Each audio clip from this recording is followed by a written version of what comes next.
Hi friends, our today's topic is marginal costing, that is unit 4 of cost accounting.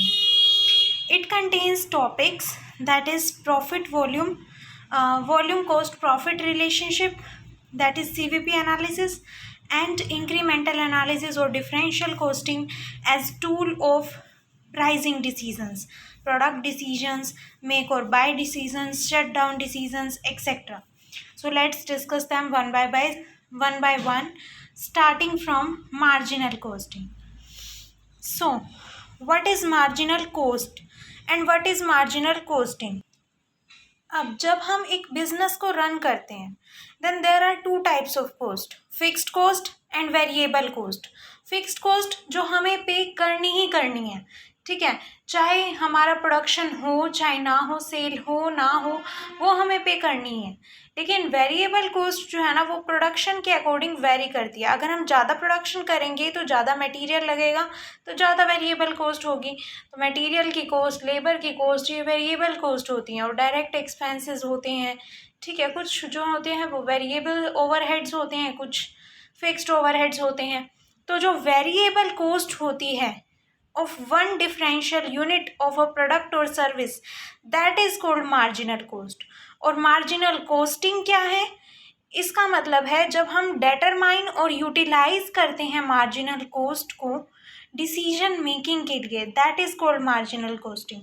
तो marginal costing एक special technique है that is used for decision making and it is not a distinct method of costing. ये job costing, process costing, operating costing की तरह कोई अलग से costing का मेथड नहीं है, बल्कि इसको हम एज अ कंजंक्शन की तरह यानी कि उनके साथ यूज़ करते हैं. डिफरेंट मेथड्स ऑफ कोस्टिंग जो है ना उनके साथ यूज़ करते हैं, लाइक जॉब कोस्टिंग के साथ, प्रोसेस कोस्टिंग के साथ इनको यूज़ किया जाता है, वो होती है मार्जिनल कोस्टिंग, ठीक है, along with other techniques such as standard costing और budgetary control, इनके साथ भी हम इसको यूज़ करते हैं.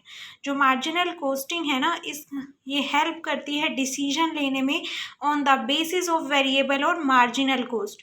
और यहाँ पे फिक्स्ड कॉस्ट जो होती है वो इररेलेवेंट है, यहाँ पे उसका कोई रोल नहीं होता मार्जिनल कोस्टिंग में, ठीक है. Features of marginal costing. अब जो मार्जिनल कोस्टिंग है ना यहाँ पे सारी की सारी कॉस्ट जो होती हैं उसको हम कैटेगराइज करते हैं into fixed and variable cost. और वेरिएबल कॉस्ट पर यूनिट हर एक लेवल ऑफ एक्टिविटी पर सेम रहेगी और फिक्स्ड कॉस्ट कांस्टेंट रहेगी in regardless of changes in volume. Fixed cost जो होती हैं उनको हम पीरियड कॉस्ट कंसीडर करते हैं and not included in product cost.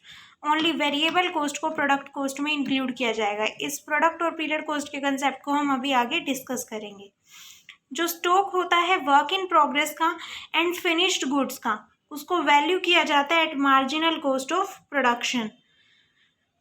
जो प्रोडक्ट के प्राइजेस होते हैं उसको हम डिटरमाइन करते हैं with reference to marginal cost and contribution margin के बेसिस पर. जो फोकल पॉइंट होता है डिसीजन मेकिंग का वो है कंट्रीब्यूशन, ठीक है. कंट्रीब्यूशन के टॉपिक को भी अभी हम डिस्कस कर देंगे. जो प्रॉफिटेबिलिटी है ऑफ डिपार्टमेंट्स प्रोडक्ट्स ये डिटरमाइन की जाती है with reference to their contribution margin. अब कुछ एजम्पशंस होती हैं मार्जिनल कोस्टिंग से रिलेटेड जो हम इस कोस्टिंग के मेथड को परफॉर्म करते टाइम एज्यूम करते हैं. सबसे पहला, सारी कॉस्ट को हम डिवाइड करेंगे फिक्स्ड और वेरिएबल कॉस्ट में. जो पर यूनिट सेल प्राइस होगा, वेरिएबल कॉस्ट होगी, वो कांस्टेंट होगी at all the levels of operating activity. तीसरा, जो टोटल फिक्स्ड कॉस्ट है वो अनचेंज होगी, चेंज नहीं होगी at all levels of output.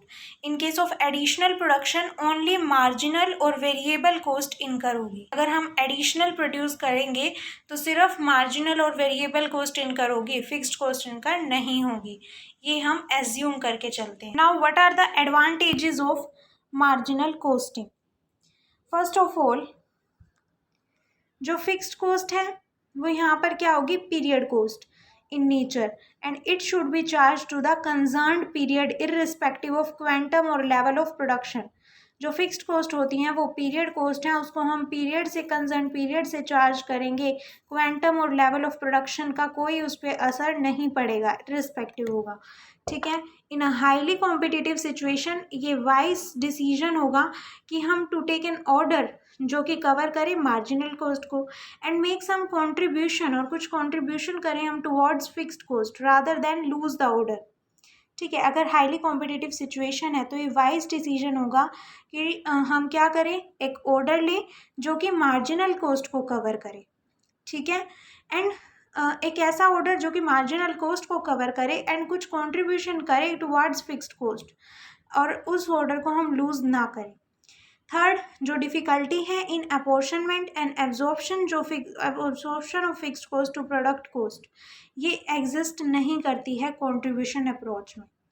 ठीक है, तो मार्जिनल कॉस्ट मेथड सिंपल है एप्लीकेशन में अप्लाई करने में एंड इजी है टू एक्सरसाइज कॉस्ट कंट्रोल।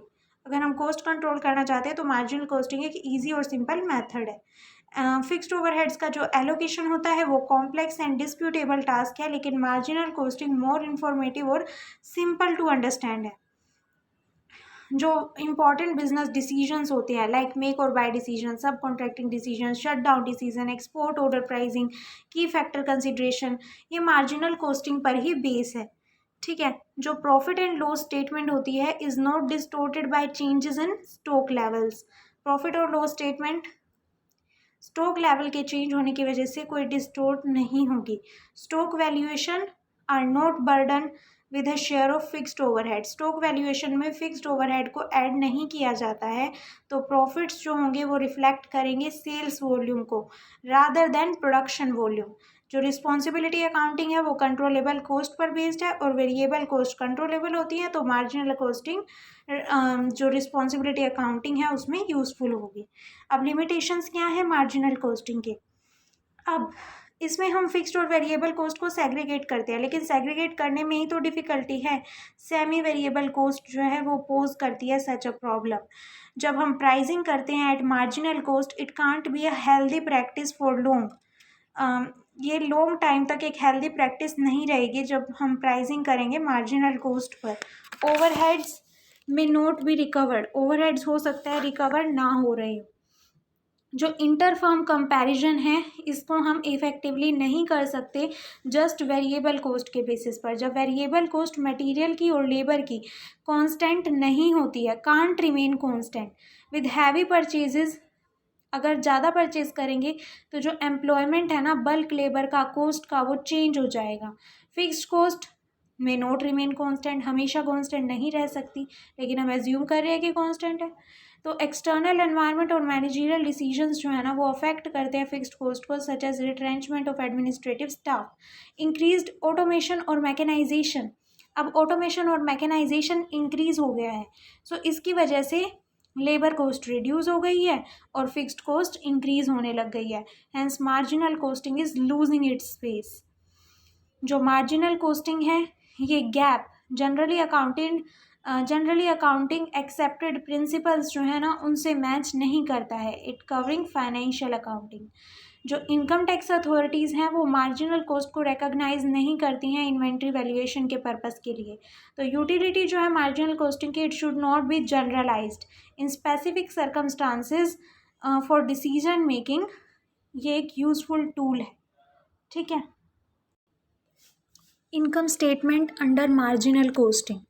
अब मार्जिनल कॉस्टिंग में इनकम स्टेटमेंट हम कैसे बनाते हैं, जो सेल्स होगी उसमें से वेरिएबल कॉस्ट को लेस करेंगे, वेरिएबल कॉस्ट, सेल्स में से वेरिएबल कॉस्ट को लेस करेंगे तो कंट्रीब्यूशन आ जाएगा, कंट्रीब्यूशन में से फिक्स्ड कॉस्ट को लेस करेंगे तो प्रॉफिट आ जाएगा। ठीक है, तो मार्जिनल कॉस्टिंग जो है वो एक्सक्लूसिवली रिलेटेड है to decision making in business.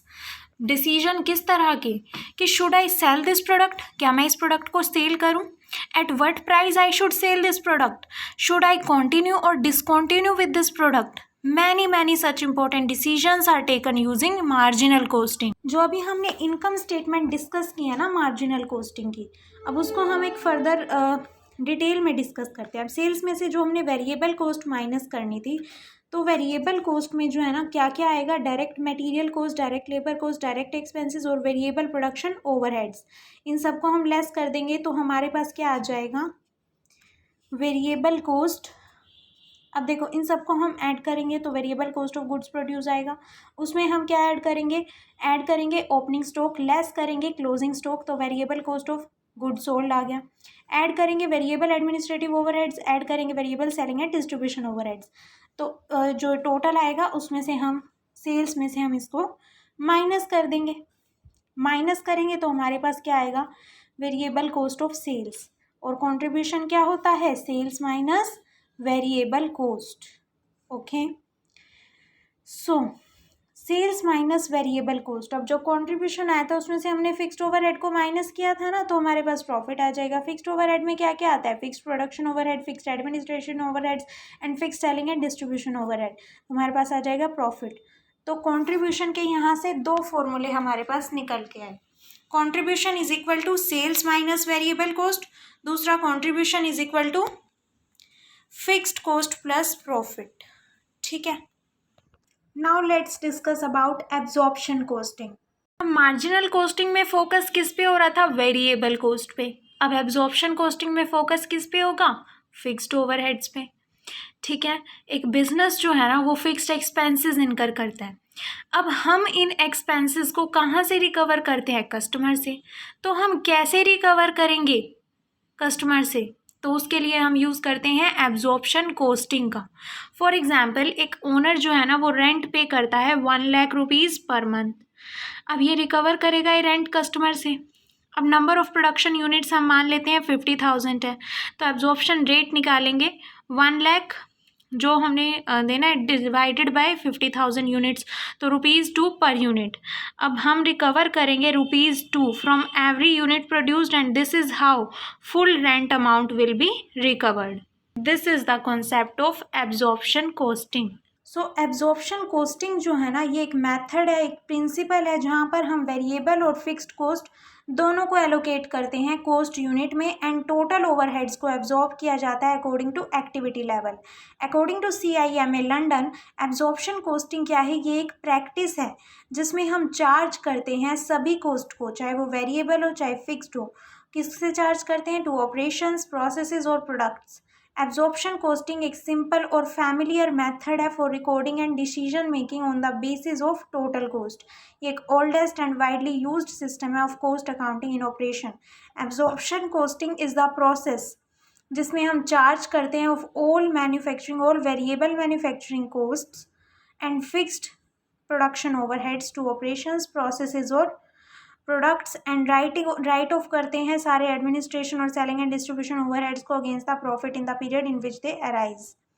Fixed production overheads जो है ना उसको एब्जॉर्ब किया जाएगा एट अ रेट जो कि प्री डिटरमाइंड है on the basis of normal capacity utilisation and not on the basis of actual production. Basic features क्या हैं एब्जॉर्प्शन कॉस्टिंग के, सारी कॉस्ट जो होगी वो क्लासीफाई होगी फंक्शनल बेसिस पर, यानी कि production cost, administration cost, selling cost, distribution cost, जो फंक्शंस परफॉर्म हो रहे हैं उस बेसिस पर।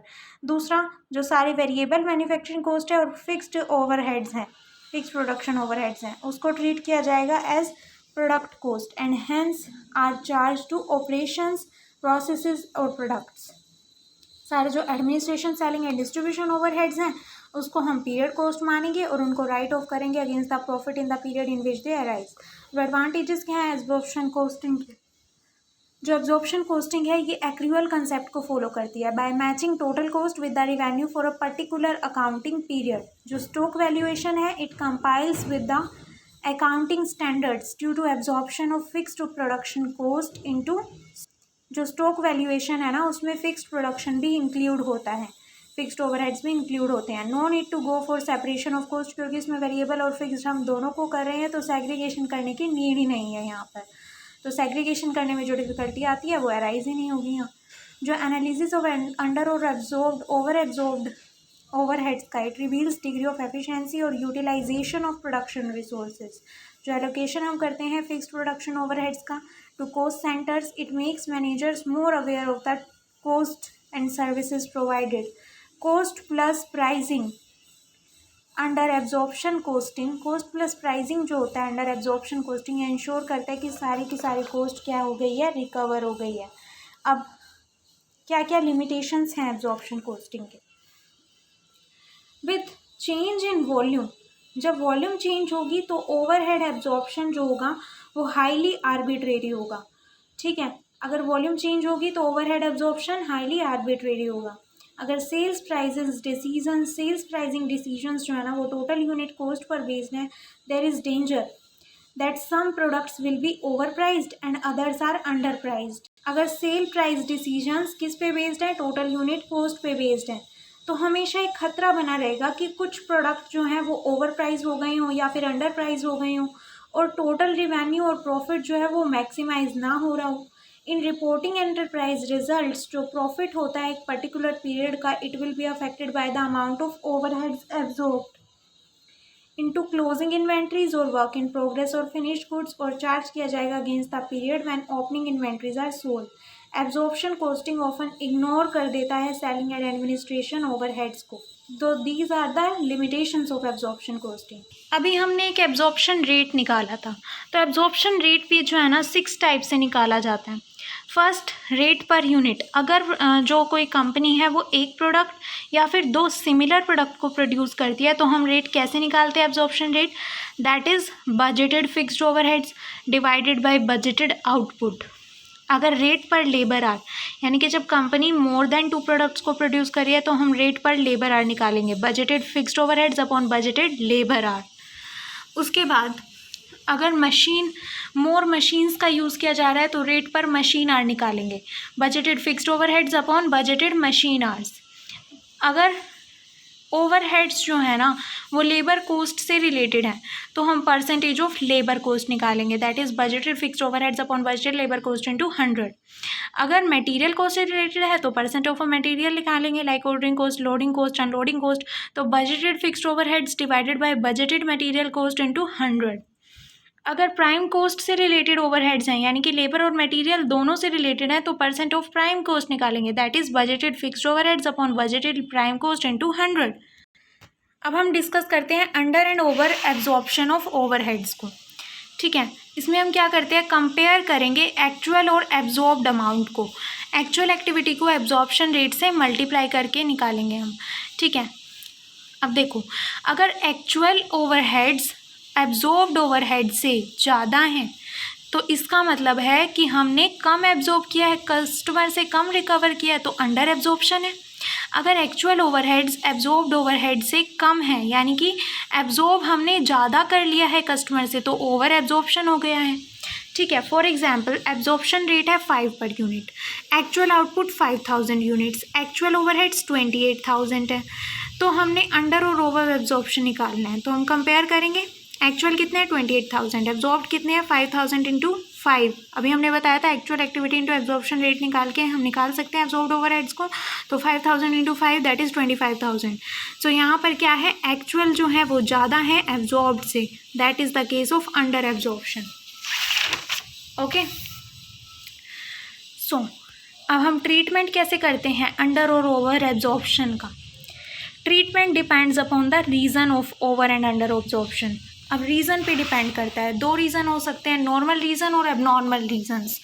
अब देखो, अगर एबनॉर्मल रीज़न है, एबनॉर्मल यानी कि अगर पुअर और इम्प्रूव्ड प्लानिंग है, इनएफिशिएंसी ऑफ वर्क है, तो इसमें कस्टमर की कोई गलती नहीं है, मार्केट की कोई गलती नहीं है। गलती किसकी है, एक कंपनी की गलती है जो कम प्रोड्यूस कर रही है, उसने वर्क में इनएफिशिएंसी दिखाई है, प्लानिंग को इम्प्रूव करना चाहिए था लेकिन पुअर प्लानिंग है, तो इसमें कस्टमर को हम ब्लेम नहीं कर सकते। तो ये लॉस कंपनी का है, तो कंपनी खुद इसको इनकर करेगी और ट्रांसफ़र करेगी कोस्टिंग P&L अकाउंट में। तो जनरल एंट्री क्या होगी, costing P&L account debit to factory overheads, यानी कि कॉस्ट पर यूनिट चेंज नहीं होगी क्योंकि कस्टमर को चार्ज नहीं किया जा रहा है, तो cost of production doesn't change here. Next is normal reasons. अगर नॉर्मल रीज़न की वजह से नॉर्मल फ्लक्चुएशन होता है प्राइजेज में, for example transportation overhead increase हो गए हैं कंपनी के due to increase in price of petrol, तो कस्टमर इसको एक्सेप्ट करेगा, तो वो एडिशनल ओवर एब्जॉर्प्शन जो है वो हम चार्ज कर सकते हैं कस्टमर से। तो यहाँ पे हम सप्लीमेंट्री रेट का यूज़ करेंगे। Supplementary rate means additional absorption rate. इसको कैसे निकालेंगे? Under absorption divided by actual equivalent output. तो चार्ज करेंगे एडिशनली टू कस्टमर्स, तो कॉस्ट ऑफ प्रोडक्शन चेंज होगा, cost per unit changes increase होगा, तो इसको हम क्या करेंगे? इसकी journal entry cost of sales account debit, cost of closing stock of finished goods account debit, closing work in progress stock account debit, क्योंकि इन सब में ऐड होगी cost to factory overheads account. Okay, so अगर under absorption हुआ है 3000 का, half due to poor planning and half due to normal reason, तो हाफ तो हम ट्रांसफर कर देंगे कॉस्टिंग P&L अकाउंट में, that is costing P&L account debit to factory overheads account by 1500 rupees. And अगर half due to normal reason हुआ है तो हम यूज़ करेंगे सप्लीमेंट्री रेट। सप्लीमेंट्री रेट कैसे निकालेंगे? जो अंडर एब्जॉर्प्शन है यानी कि 1500 divided by units, that is 100,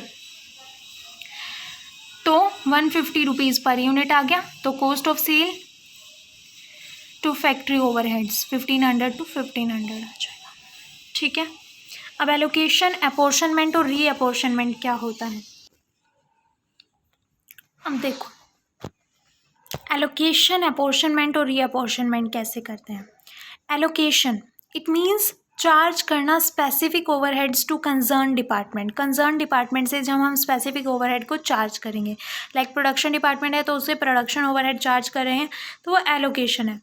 apportionment means charge करना general overheads to various departments using suitable ratio. For example rent है तो उसको हम फ्लोर एरिया के बेसिस पर डिफरेंट डिपार्टमेंट से चार्ज करेंगे। मशीन और इंश्योरेंस है वो कैपिटल वैल्यू ऑफ मशीन के बेसिस पर एक रेशियो में डिवाइड कर देंगे कि इतने मशीन, इतना जो मशीन है वो ये यूज़ कर रहा है, ये वाला डिपार्टमेंट, ये डिपार्टमेंट, तो उस वाइज हम इसको क्या करेंगे? डिस्ट्रीब्यूट कर देंगे।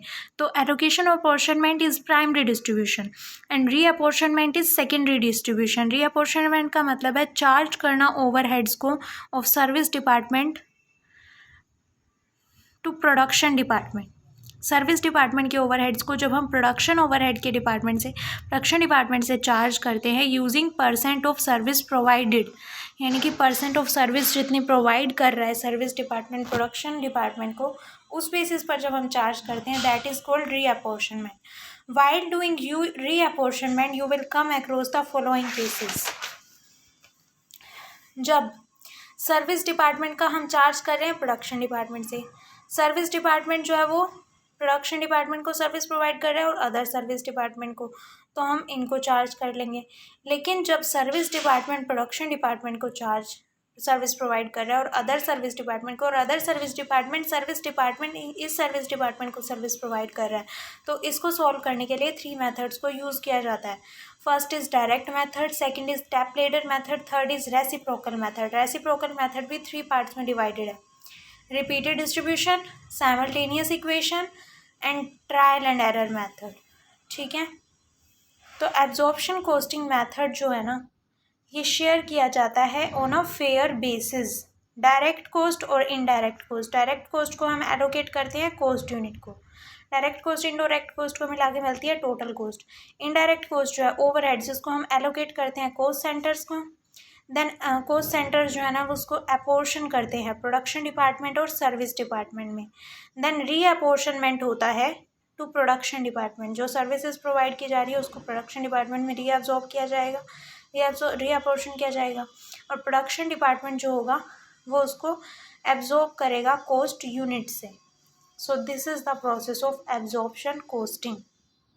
Income statement under absorption costing. Income statement कैसे बनाते हैं एब्जॉर्प्शन कॉस्टिंग में? सेल्स लिख देंगे पहले, उसके बाद प्रोडक्शन कॉस्ट। प्रोडक्शन कॉस्ट में direct material consumed, direct labour consumed, variable direct expenses, variable manufacturing overheads और फिक्स्ड मैन्युफैक्चरिंग ओवरहेड्स। तो हमारे पास कॉस्ट ऑफ प्रोडक्शन आ गया। ग्रोस, उसमें हम ऐड करेंगे, ये हम कॉस्ट शीट की तरह बनाते हैं, इसमें हम ऐड करेंगे opening stock of finished goods, और closing stock of finished goods को लेस कर देंगे। तो हमारे पास कॉस्ट ऑफ गुड्स सोल्ड आ गया स्टैंडर्ड, उसमें हम ऐड करेंगे under absorption of fixed manufacturing overheads. अगर अंडर एब्जॉर्प्शन हुआ है तो ऐड करेंगे, अगर ओवर एब्जॉर्प्शन हुआ है तो लेस करेंगे, ठीक है। फिर हमारे पास आ जाएगा cost of goods sold adjusted और एक्चुअल, उसमें हम ऐड करेंगे एडमिनिस्ट्रेटिव ओवरहेड्स को, बोथ फिक्स्ड एंड वेरिएबल, और selling and distribution overhead both fixed and variable. तो हमारे पास टोटल कॉस्ट आ जाएगी। उसके बाद हम एक्चुअल प्रॉफिट निकाल सकते हैं सेल्स में से टोटल कॉस्ट को माइनस करके। That is the income statement prepared under absorption costing. Now let's the difference between marginal costing and absorption costing. अब जो मार्जिनल कोस्टिंग है ना, इसका ऑब्जेक्टिव और एजेंडा होता है डिसीजन मेकिंग करना, लेकिन एब्जॉर्प्शन कोस्टिंग जो है ना, इसका मेन एजेंडा मेन ऑब्जेक्टिव है कॉस्ट को कैलकुलेट करना to get the total cost, cost calculation to get the total cost. अब due to difference in their objective और agenda their calculation is different. If calculation is different, profit got from both the can't be same, there will be difference in profit. और difference को जो होगा profit का, उसको हम दो method से देख सकते हैं, लाइक प्रोडक्ट कॉस्ट और पीरियड कॉस्ट। प्रोडक्ट कॉस्ट वो कॉस्ट होती है जो कि इन्वेंटराइज्ड है, that is included in stock valuation, और period cost is that cost that can't be inventorised and can't be included in stock valuation. Cost sheet में हम इंक्लूड करते हैं cost of material, labour, direct expenses, variable factory overheads, fixed factory overheads, variable administrative overheads, fixed administrative overheads, variable selling overheads, fixed selling overheads, ठीक है। अब absorption costing में जो हम कॉस्ट, पीरियड कॉस्ट और प्रोडक्ट कॉस्ट क्या क्या होगी, एंटायर कॉस्ट शीट जो होगी वो हम एब्जॉर्प्शन कोस्टिंग के बेसिस पर बनाते हैं। अब देखो, जो प्रोडक्ट कॉस्ट होगी वो होगी material, labour, direct expenses, variable factory overheads और फिक्स्ड फैक्ट्री ओवरहेड्स, ये आएगा प्रोडक्ट कॉस्ट में एब्जॉर्प्शन कॉस्टिंग के अंडर। और वेरिएबल जो administrative, variable fixed administrative overheads हैं और सेलिंग ओवरहेड्स हैं, इसको हम पीरियड कॉस्ट में इंक्लूड करेंगे अंडर एब्जॉर्प्शन कॉस्टिंग। लेकिन according to marginal costing it considers only variable cost. तो प्रोडक्ट कॉस्ट में सिर्फ मटेरियल, लेबर, डायरेक्ट एक्सपेंसेस और वेरिएबल फिक्स्ड ओवरहेड्स होंगे, और रिमेनिंग जो होगा वो पीरियड कॉस्ट होगी under marginal costing according to marginal costing. For example इनको हमने 111 ले लिया, तो एब्जॉर्प्शन कॉस्टिंग क्या होगी, एब्जॉर्प्शन कॉस्टिंग में स्टॉक कितना वैल्यू होगा, 1000 यूनिट्स हैं तो 5 पर यूनिट 5000 स्टॉक वैल्यू होगा, लेकिन यहाँ पर 4000 होगा, ठीक है। तो एब्जॉर्प्शन कॉस्टिंग में जो प्रोडक्ट कॉस्ट होती है वो हमेशा ज़्यादा होती है वेरिएबल मार्जिनल कॉस्टिंग के कंपैरिजन से। So what is the difference between absorption and marginal costing? Absorption costing is a traditional method that is used for recording of cost and accounting of cost. Modern costing एक tool है और technique है for managerial decision making on the basis of marginal cost और variable cost, fixed cost as product cost और period cost. अब जो absorption costing है ना, ये फिक्स्ड कॉस्ट को एज अ प्रोडक्ट कॉस्ट लेके चलता है, लेकिन मार्जिनल कॉस्टिंग फिक्स्ड कॉस्ट को पीरियड कॉस्ट ट्रीट करता है। यहाँ पे हमने देखा था फिक्स्ड फैक्ट्री ओवरहेड्स का डिफरेंस है। एब्जॉर्प्शन कॉस्टिंग में तो प्रोडक्ट कॉस्ट में इसको ट्रीट किया जाएगा फिक्स्ड कॉस्ट को, लेकिन मार्जिनल कॉस्टिंग में फिक्स्ड कॉस्ट को पीरियड कॉस्ट ट्रीट किया जाएगा, ठीक है। इसी तरह से वैल्यूएशन ऑफ स्टॉक, स्टॉक की वैल्यूएशन में क्लोजिंग स्टॉक जो होगा वो टोटल कॉस्ट ऑफ प्रोडक्शन होगा, therefore stock valuation relatively high होता है मार्जिनल कॉस्टिंग से, और यहाँ पर क्लोजिंग स्टॉक जो होगा वो वेरिएबल कॉस्ट पे बेस्ड है, तो stock valuation is lower than marginal costing. उसके बाद है possibility of showing higher profit. Absorption costing जो होगा वो हाई प्रॉफिट शो करेगा अगर हम कंपेयर करें मार्जिनल कॉस्टिंग से। Whenever number of units produced, देखो जब ये नंबर ऑफ यूनिट्स प्रोड्यूस्ड होंगे ड्यूरिंग द पीरियड वो ग्रेटर है number of units sold during the period, तो absorption costing high profit show करेगा। लेकिन अगर number of units sold during the period are greater than number of units produced during the period है, तो marginal costing show करेगा high profit as compare to absorption costing. और ये कब होगा, क्योंकि number of units sold during the period ज़्यादा है प्रोड्यूस से।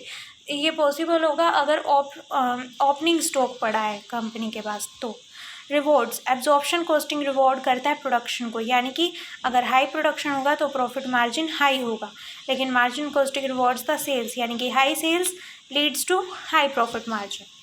So that's the difference between absorption costing and marginal costing, meaning fixed cost as product cost or period cost, valuation of stock, possibility of showing high profits and now let's discuss about throughput costing. अब throughput costing क्या है? कुछ managers जो है ना वो कहते हैं कि इवन जो वेरिएबल कॉस्ट है वो प्रमोट करती है excessive amount of cost. Variable cost अगर हम लेंगे तो उसमें भी जो है ना एक्सेसिव बहुत ज़्यादा कॉस्ट की अमाउंट होगी जो कि इन्वेंटराइज हो रही है. दे argue that only direct materials जो होते हैं वो ट्रूली वेरिएबल है. थ्रूपुट कॉस्टिंग जिसको हम सुपर वेरिएबल कॉस्टिंग भी कहते हैं, ये एक मेथड ऑफ इन्वेंट्री कॉस्टिंग है जिसमें ओनली डायरेक्ट मटेरियल कॉस्ट को इन्वेंट्रीएबल कॉस्ट माना जाएगा और जो बाकी कॉस्ट होंगी वो कॉस्ट ऑफ द पीरियड होंगी in which they are incurred. In particular variable direct manufacturing labour cost जो होती है and variable indirect manufacturing cost, इसको कहा जाएगा period cost and deducted as expenses of the period. Advocates जो हैं throughput costing के वो कहते हैं कि इन द शॉर्ट रन जो मैन्युफैक्चरिंग कॉस्ट होती है अदर देन डायरेक्ट मटेरियल वो रिलेटिवली फिक्स होगी and they view costs relating to workers, equipment, occupancy and so on as relatively fixed with respect to providing productive capacity during the period. अब जो throughput costing है ये एक मोर recent phenomena है in comparison to marginal costing और absorption costing and hence it has avid supporters but so far it has not been widely adopted. According to CIMA London, throughput costing एक management accounting system है जो कि focus करता है उन veg पर जिसके through maximum return per unit जो है ना बोटलनेक एक्टिविटी पर वो हम अचीव कर सकते हैं. ठीक है, मीनिंग क्या है? थ्रूपुट कॉस्टिंग एक मैनेजरियल अकाउंटिंग सिस्टम है which tries to maximise the profit by optimum use of limited resources, यानी कि bottleneck resources. Bottleneck means limited resources. जब हम लिमिटेड रिसोर्सेज का यूज़ करके मैक्सिमम प्रॉफिट अर्न कर पाएँ तो ऐसे मैनेजरियल अकाउंटिंग सिस्टम को थ्रूपुट कॉस्टिंग कहेंगे और इसको यूज़ किया जाता है to maximise the overall profit. Points to remember, इसमें हम क्या पॉइंट्स रिमेंबर करेंगे? जो थ्रूपुट है वो क्या है? सेल्स माइनस मटेरियल कॉस्ट, क्योंकि यहाँ पर हम सिर्फ मटेरियल कॉस्ट को लेकर चल रहे हैं. All other overheads will be considered as fixed cost.